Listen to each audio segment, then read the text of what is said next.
할렐루야. 네, 오늘도 좋은 날입니다. 오늘은 우리 계시록 17장 말씀입니다. 16장의 기본적인 내용은 다른 내용이 아니라 바로 이제 마지막 일곱 대접에 대한, 일곱 대접은 하나님의 큰 진노의 무서움도 포함되어 있지만 그것이 대접에 담겨져 있기 때문에 그 큰 심판도 제한되어 있다는 뜻을 의미하고, 또 이 땅에 남아있는 우리 하나님의 백성들을 지키기 위한 하나님의 뜻인 것을 우리가 알아야 될 것입니다. 17장 우리 1절 한번 읽겠습니다. 또 일곱 대접을 가진 일곱 천사 중 하나가 와서 내게 말하여 이르되 이리로 오라. 많은 무리에 앉은 큰 음녀가 받을 심판을 내게 보이리라. 오늘 말씀해 보니까 이제 많은 무리에 앉은 큰 음녀가 받을 심판을 보일 것이다. 그래서 이제 큰 음녀에 대한 말씀을 이렇게 설명을 해드립니다. 이 땅에는 바벨탑 이후에 하나님을 반대하는 큰 두 가지 세력이 있는데, 하나는 이게 물질적인 바벨론입니다. 모든 것이 뭐 사회주의든 민주주의든 자본주의든 이거 모든 그들의 목표가 물질에 국한되어 있습니다. 어떻게 하면 뭐 이렇게 풍성하게 넉넉하게, 사실 우리의 모든 공급은 하나님이 주시는 건데 사람들로 하여금 그 물질에 잡혀서 그것을 바라보게, 그래서 뭐 사회주의야 뭐 국가에서 하고, 자본주의는 자본주의 시장 경제를 통해서 이루어지기 때문에 그 자본주의든 사회주의든 간에 이 모든 것을 배후에는 하나님을 잃어버리고 하나님을 떠나고 하나님을 의지하지 않는다는 기본적인 원칙이 있습니다. 그래서 이 물질적인 바벨론에 대한 이야기가 18장에 나오고 17장에는 종교적인 바벨론이 있습니다. 우리의 신앙은 참된 우리 하나님만 믿어야 되는데 많은 종교가 만들어지면서 하나님의 자리를 대체한, 그래서 여기에 특별히 이제 큰 음녀라는 그런 표현이 기록되어 있습니다. 음녀라는 것은 원래 이제는 여자, 우리 교회는 지난번에도 말씀드렸지만 하나님이 볼 때 교회의 위치는 여자입니다. 모든 구원받은 하나님 백성들의 위치는 여자로서 남편을 의지하고 남편에게 공급받아야 되는 그런 영적인 신분이 우리 모두인 줄 믿습니다. 우리의 진정한 남편은 바로 우리 하나님이라는 겁니다. 그런데 음녀라는 것은 그 남편이 버리고 남편을 떠나고 다른 것들을 자기의 남편으로 삼는 것입니다. 그래서 여기에 음녀라는 그런 표현이 기록되어 있습니다. 그래서 그냥 그 음녀에 대한 설명을 쭉 하는데, 이 큰 음녀는 이제 많은 물 위에 앉은 큰 음녀. 뒤에 보니까 그냥 많은 무리는 많은 국가, 열국, 민족을 의미합니다. 그러니까 많은 이렇게 국가들을 힘입어 세상의 왕들을 힘입어 그 자리에 앉아서 그들을 통치한다는 그런 뜻을 갖고 있기 때문에 많은 무리의 열국과 국가들을 뜻하는 그런 말씀을 표현하는데, 이제 2절에 보니까 이렇게 말하죠. 땅의 임금들도 그와 더불어 음행하였고 땅에 사는 자들도 그 음행의 포도주에 취하였다 하고, 그리고 3절에 보니까 곧 성령으로 나를 데리고 광야로 가니라. 내가 보니 여자가 붉은빛 짐승을 탔는데 그 짐승의 몸에 하나님을 모독하는 이름들이 가득하고 일곱 머리에 10뿔이 있으며, 또 그 여자는 자줏빛과 붉은 빗옷을 입고 금과 보석과 진주를 꾸미고 손에는 금잔을 가졌는데 가증한 물건과 그 음행의 더러운 것들이 가득하더라. 5절 그의 이마에 이름을 기록되었으되 비밀이라 큰 바벨론이라 땅의 음녀들과 가증한 것들의 어미라 하였더라. 이렇게 이제 큰 음녀에 대한 설명을 쭉 하고 있습니다. 그래서 일단은 이 말씀에서 우리가 보는 것은 3절에 이 여자가 붉은빛 짐승을 탔는데 그 짐승의 몸에 하나님을 모독하는 이름이 가득히 있고 일곱 머리와 10뿔이 있더라. 그래서 항상 이 큰 음녀가 누군가를 내는 성경 학자들이 많이 연구를 쭉 하고 성경 전체의 흐름을 따라 설명을 하는데, 일단은 이 로마 같은 이 나라는 로마는 일곱 산 위로 이렇게 둘러싸여서 세워진 그런 도시다 이렇게 설명을 합니다. 그러면 어떻게 이 음녀가 로마 나라, 로마 도시가 될 수 있는가? 그렇지 않다 해서 로마에 있는 바로 바티칸 우리 변절한 로마 캐톨릭을 말한다. 이렇게 보통 성경을 많이 해석을 합니다. 그래서 뭐 이렇게 캐톨릭을 믿는 사람들은 마음이 좀 이렇게 상하겠지만 바로 원래 계시록 2장에 보면 이 캐톨릭 교회를 두아디라 교회라고 설명을 해요. 두아디라 교회라고 설명하는데 그것은 변절했다는 거예요. 변절했다는 거. 그래서 그들은 이 큰 음녀를 가지고 있다. 이렇게 갖고 잘못된 가르침과 교리를 가지고 있는 그러한 모습을 설명을 쭉 하기 때문에 이 큰 음녀의 실제가 누구인가? 그것은 바로 변절한 참된 신앙을 갖지 못하고 변절한 우리 로마 캐톨릭 교회를 의미한다. 그래서 이 알다시피 지금도 그런 영향이 있지만 로마 캐톨릭 교황 중심으로 많은 세상들이 그의 어떠한 통치하지만 가르침과 거기에 어떠한 정치적인 권세에 붙잡혀 있는 것을 말합니다. 뭐 목사들이 이 세상에 한국에도 또 세계적 큰 목사들이 이게 어떤 국가를 방문해도 그렇게 환영하지 않지만 교황이 뭐 한국을 방문한다. 뭐 다른 나라를 뭐 남미를 방문한다. 그러면 그 나라 전체와 도시들이 달라져요. 그것은 뭐예요? 그들이 세상의 왕 권세 위에 있다는 그런 뜻도 많이 가지고 있습니다. 그래서 우리가 그런 것을 우리가 이해를 해야 될 줄 믿습니다. 그래서 여기 보면 이 4절 같은 경우에 그의 모습을 설명하는데 그 여자는 자줏빛과 붉은 빛옷을 입고 이렇게 표현합니다. 그러니까 우리가 뭐 추기경이나 이렇게 보면 그들의 어떠한 그 옷 같은 걸 보면 주로 이렇게 자주색과 붉은색 계통의 옷을 많이 입고 하나님의 그 거룩한 모습을 갖기도 하고 또 붉은 빛이라는 뜻은 다른 뜻이 아니라 바로 이 피에 순수한 신앙을 가진 참된 믿는 이들을 많이 순교시켰기 때문에 그런 붉은 옷도 있고 자줏빛 아주 왕권 같은 그러한 권세를 갖는 그런 옷을 주로 많이 갖고 있기 때문에 그 여자는 자줏빛과 붉은 빛옷을 입고 있다. 그리고 금과 보석과 진주로 꾸몄다 이렇게 말합니다. 이 금, 보석, 진주하면 잘 들어보면 새 예루살렘의 성에 가면요 그 재료가 딱 세 가지인데 첫 번째 금입니다. 모든 길이 금으로 되어 있고 그 다음에 모든 벽은 예루살렘 성벽은 바로 보석으로 되어 있고 그 들어가는 문은 진주로 되어 있어요. 그러니까 이 외형적인 모습은 다 이렇게 하나님께 속한 요소로 되어 있다는 거예요. 금과 보석과 진주로. 근데 중요한 것은 뒤에 보니까 금과 보석과 진주로 꾸미고 손에는 금잔을 가졌다니까 이 금잔 하나님의 신성을 의미하는 금 외형적인 금잔을 갖고 있기 때문에 사람들이 볼 때는 사실 외형적인 것을 보죠. 봐라 저기도 예수를 믿지 않느냐 그 성당을 봐라 얼마나 하나님을 경배하고 예배하는 사람들이 많으냐 그들은 외형적인 금잔을 갖고 있어요. 근데 중요한 것은 그 안에 보니까 그 금잔을 가졌는데 가증한 물건과 그 음행의 더러운 것들이 어떻게 해요? 가득하더라. 그래서 이 외형적인 로마 캐톨릭 변절한 그 교회는 외형적인 모습은 이렇게 화려하고 하나님을 믿는 것처럼 보이는 모습을 가지고 있다는 거예요. 그래서 우리가 캐톨릭 가면 사람들이 아주 경건하고 거룩하고 그런 인식이 일반적인 사람들은 다 있습니다. 그래서 종종 복음을 전하다 보면 주 예수 믿고 구원받아라. 그냥 교회 나와서 신앙생활 잘하고 하나님의 축복과 하나님이 다시 좀 준비하라 이렇게 말을 하게 되면 나는 교회는 싫고요. 그냥 캐톨릭 성당 가고 싶다. 거기가 하나님이 계신 것 같다. 그러니까 외형적인 모습이 많은 사람들이 이렇게 미혹도 많이 당합니다. 또 거기가 진짜 종교 같은 그런 모습도 많이 갖고 있죠. 그래서 이렇게 설명을 쭉 하는데 그 안에는 그의 음행과 더러운 것들이 어떻게 해요? 가득하다 이렇게 말씀을 합니다. 그래서 우리가 여기에 더러운 것들, 여기에 음행 이런 것들은 이 캐톨릭 안에 있는 잘못된 가르침과 교리와 신조와 전통들을 말해요. 실제로 우리가 하나님 말씀을 통해서 우리의 신앙을 준비해야 되는데 그 캐톨릭 안에 가르치는 모든 교리와 전통들을 보면 참된 하나님 말씀에 근거하지 않는 것들이 참 많습니다.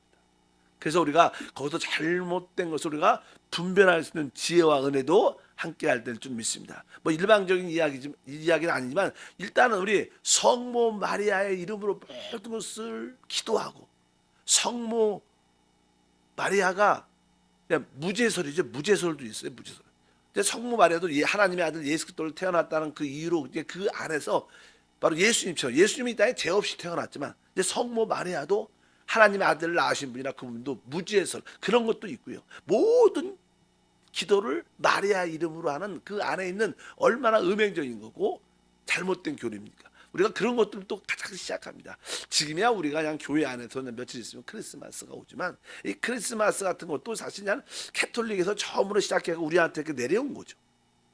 우리한테 내려왔다는 그런 표현은 이상하고 이제 캐톨릭을 반대해서 프로테스탄트 개신교가 생기고 뭐 오순절 교회가 생기고 많은 교회가 반응해서 생기면서 하나님께서 새로운 교육으로 개혁시키는데 그래서 이제 그전에는 초대교회 이후 교황제도가 확립되고 천년 이상 캐톨릭 교회가 이 모든 교회를 이끌고 왔었습니다. 근데 그 시대를 우리가 종교의 암흑 시대라 종교 표현에 거기에 참된 신앙이 있지 않는 경우가 많았기 때문에 거기에 구원관도 문제가 있고 거기는 선행을 해야 되고 하물며 우리 캐톨릭 안에는 이미 죽은 자들 있더라도 연옥에 있기 때문에 이 땅에 있는 자들이 헌금도 많이 하고 많이 하나님 성전에 많은 헌금을 드리면 연옥에 있는 그들도 다시 올라올 수 있다.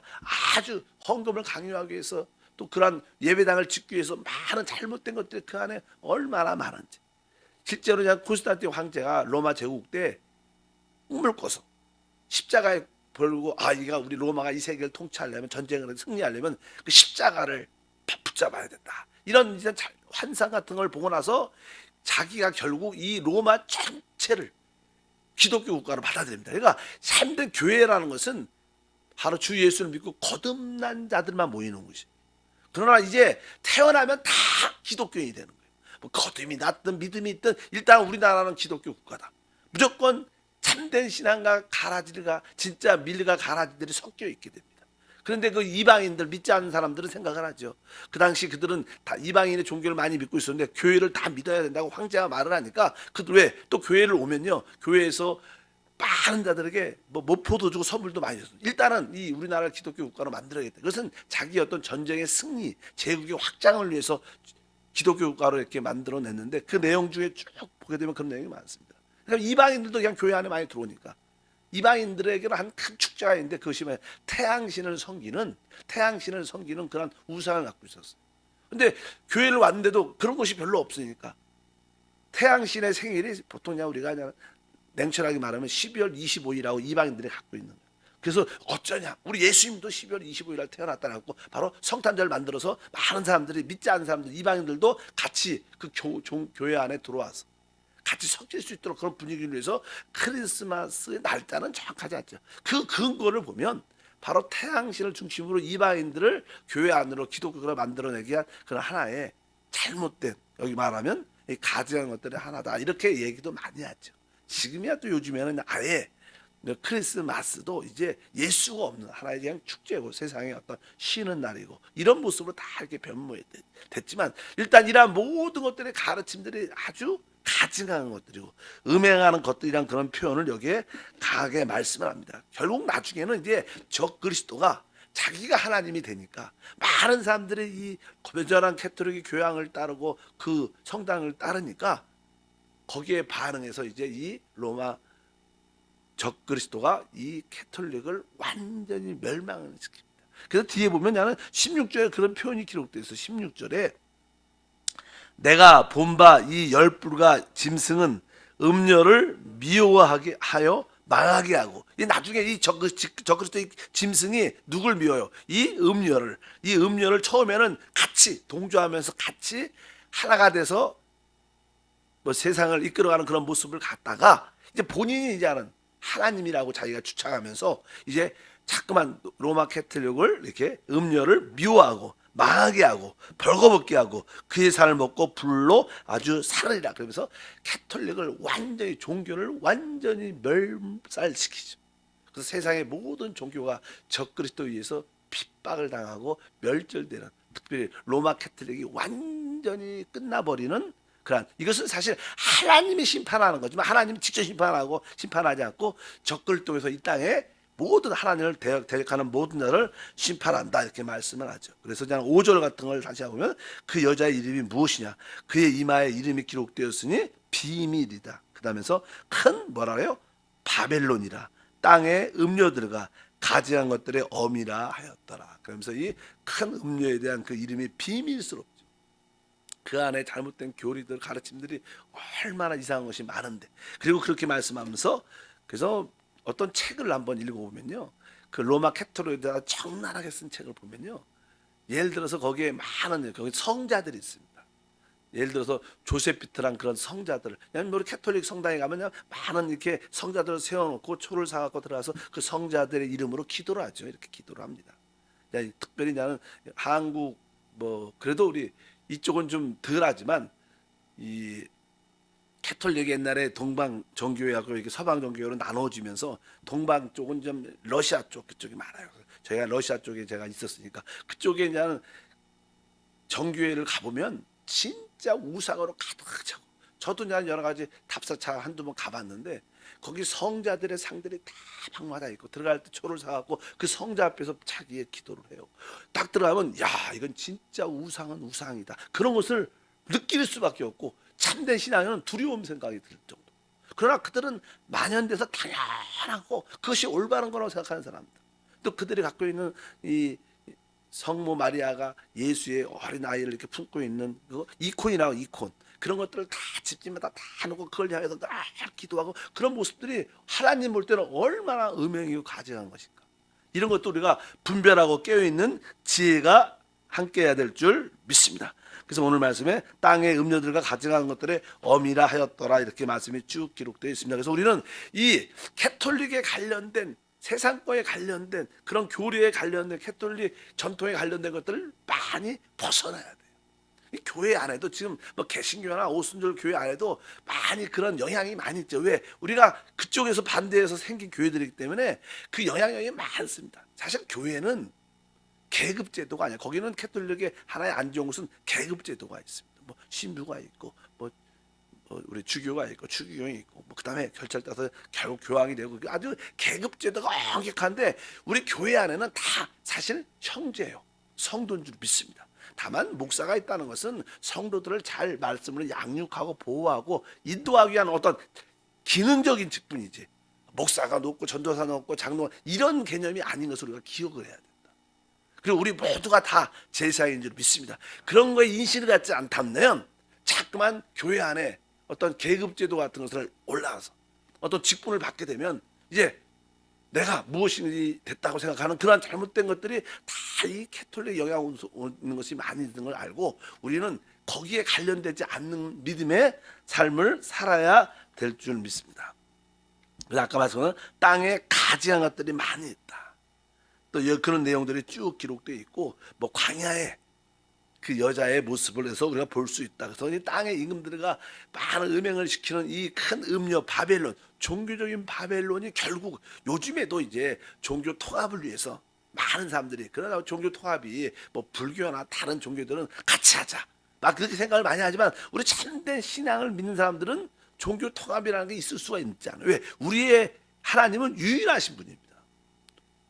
남들이 아주 독선적이라고 말할지라도 우리의 신앙은 주 예수 그리스도가 우리의 주님이고 하나님이십니다. 이것은 섞일 수 있는 문제가 아니에요.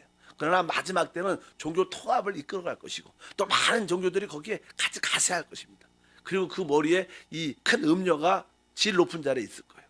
근데 하나님은 그들을 심판을 직접 하는 게 아니라 하나님이 가장 미워하는 적그리스도를 통해서 그 종교를 완전히 멸절시키고 이 세상의 종교를 끝낼 것이다. 그리고 아까 말씀드린 것처럼 나중에는 이 세상의 사회주의든 자본주의든 물질 만능주의 그 바벨론을 하나님 심판하면서 주님이 이 땅에 그분의 나라를 세운다는 이야기가 17장 18장에 쭉 기록되어 있는 줄 믿습니다. 어차피 우리는 영적인 바벨론에도 속하지 하면 안 되고, 종교적인 바벨론에 영향을 받지 않게 도와주시고, 또 이 물질 만능주의 그런 바벨론에 우리가 붙잡혀서는 안 될 것이다. 우리가 세상적인 것과 영적인 것에 분별력을 가지고 끝까지 승리하는 우리 모두가 돼야 될 줄 믿습니다. 기도하겠습니다. 하나님 아버지 감사합니다. 다시 한번 하나님 말씀을 통해서 큰 음료의 비밀을 깨닫게 도와주시고, 결국 이 땅에 하나님을 대적하는 큰 세력, 종교적인 바벨론의 모습과 또 물질 만능주의인 모든 물질 바벨론의 그 모습에 대해서 우리가 벗어나게 도와주시고, 순수한 말씀을 통하여 우리의 신앙과 우리의 남편이신 처녀로서의 참된 신앙을 우리 모두가 갖도록 인도해 주시옵소서. 다시 한번 우리 새벽을 깨우는 귀한 일꾼들과 늘 중보할 때마다 하나님의 축복과 은혜와 능력을 누릴 뿐만 아니라 나누어주는 일꾼으로 사용해 주시고 새벽에 간구할 때마다 축복해 주시옵소서. 주 예수 이름으로 기도함나이다. 아멘. 하늘에 계신